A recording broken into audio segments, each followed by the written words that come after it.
आज हम बात करने वाले हैं सुकांता की। एक बहुत ही होनहार स्टूडेंट जिसकी जिंदगी में 3 साल पहले कुछ ऐसा हुआ जो किसी के भी होश उड़ा दे। ये एक ऐसी कहानी है जहां साइंस और विश्वास के बीच की लाइन मानो धुंधली सी पड़ जाती है। एक पढ़ा लिखा नौजवान एक ऐसी सच्चाई का सामना करता है जिसका जिक्र हमें सिर्फ पुरानी किताबों और किस्से कहानियों में ही मिलता है। सोचिए, ये शब्द, ये सिर्फ एक धमकी नहीं थी, ये तो एक वादा था। एक ऐसा वादा जिसने सुकांता की रातों की नींद और दिन का चैन सब कुछ छीन लिया। तो चलिए इस कहानी में और गहराई से उतरते हैं और जानते हैं कि आखिर उस रात के बाद हुआ क्या। तो कहानी की शुरुआत होती है एक छोटे से कस्बे से।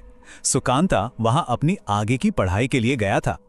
उसके दिमाग में बस एक ही चीज थी, अपना करियर बनाना, अपने भविष्य को संवारना। उस वक्त सुकांता की उम्र करीब 21 साल थी और वो दिन में 14 से 15 घंटे सिर्फ और सिर्फ पढ़ाई करता था। अपने पापा के एक दोस्त के घर में एक अलग कमरे में अकेला रहता था। उसका रूटीन बिल्कुल सेट था, देर रात तक पढ़ना और फिर बाहर लगे हैंडपंप पर हाथ मुंह धोकर सो जाना। बस यही उसकी सिंपल और डिसिप्लिन जिंदगी थी। और फिर एक रात सब कुछ बदल गया। पहली रात उसे दूर बिजली के खंबे के नीचे एक परछाई सी दिखी। उसने ज्यादा ध्यान नहीं दिया। दूसरी रात वही परछाई थोड़ा और पास आ गई और इस बार एक बेहद खूबसूरत चेहरे में बदल गई। और तीसरी रात तो वो सीधा उसके कमरे के अंदर थी। अब जब सुकांता ने हिम्मत करके पूछा कि तुम कौन हो और यहां क्या कर रही हो, तो उसका जवाब बड़ा सीधा था, मैं तुमसे मिलने आती हूं क्योंकि तुम मुझे बहुत पसंद हो। वो बिना बुलाए उसके कमरे में चली आई, घंटों तक उससे बातें की और फिर जैसे आई थी वैसे ही अंधेरे में कहीं गायब हो गई। और बस यहीं से मुलाकातों का एक सिलसिला शुरू हो गया। हर रात ठीक 12 बजे वो आती और 2 बजे चली जाती। अब जो चीज शुरू में एक रहस्यमयी रोमांच लग रही थी ना, वो बहुत जल्द एक जानलेवा आकर्षण में बदलने वाली थी। इसका असर हैरान करने वाला था। पता है, सिर्फ 1 महीने में सुकांता का वजन 75 किलो से घटकर सीधा 55 किलो पर आ गया। पूरे 20 किलो कम। उसकी पढ़ाई तो मानो ठपी हो गई और उसे दिन भर ऐसी थकान और कमजोरी रहती थी जैसे कोई उसकी सारी की सारी एनर्जी खींच रहा हो। अब सुकांता को एहसास हुआ कि कुछ तो बहुत ही ज्यादा गलत हो रहा है। उसने फैसला किया कि वो अब उससे नहीं मिलेगा। उस रात वो दरवाजा अंदर से लॉक करके जल्दी सो गया, लेकिन बंद दरवाजा उसके लिए कोई रुकावट थी ही नहीं। वो दरवाजे के आर पार ऐसे आ गई मानो बीच में कोई दीवार है ही नहीं।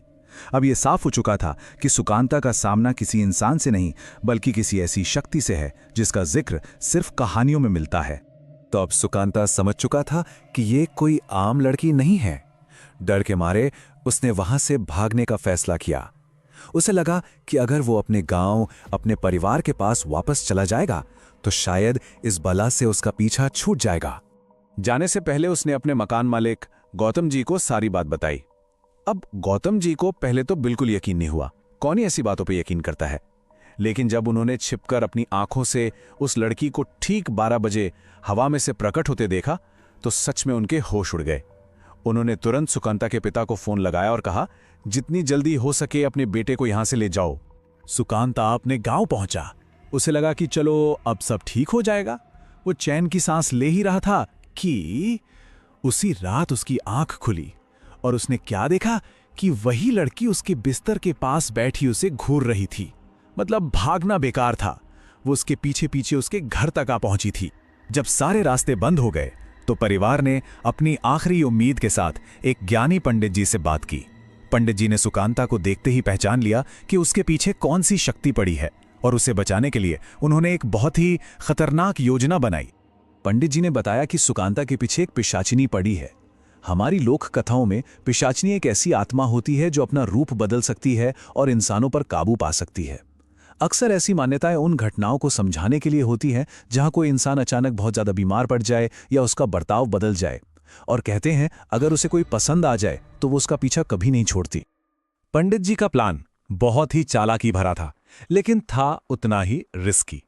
उन्होंने सुकांता को सिखाया कि अगली रात जब वो पिशाचिनी आए तो उसे एक झूठ बोलना है। उसे कहना था, अरे तुम तो अभी थोड़ी देर पहले ही मिलके गई हो, इतनी जल्दी वापस क्यों आ गई? ये सुनते ही पिशाचिनी गुस्से से भड़क उठेगी और कहेगी, मैं नहीं आई थी, जरूर कोई और मेरा रूप लेकर आया होगा। और यही तो पंडित जी की चाल थी। गुस्से में और इस डर में कि कोई उसकी नकल कर रहा है, पिशाचिनी ने अपनी सबसे बड़ी कमजोरी खुद ही उगल दी।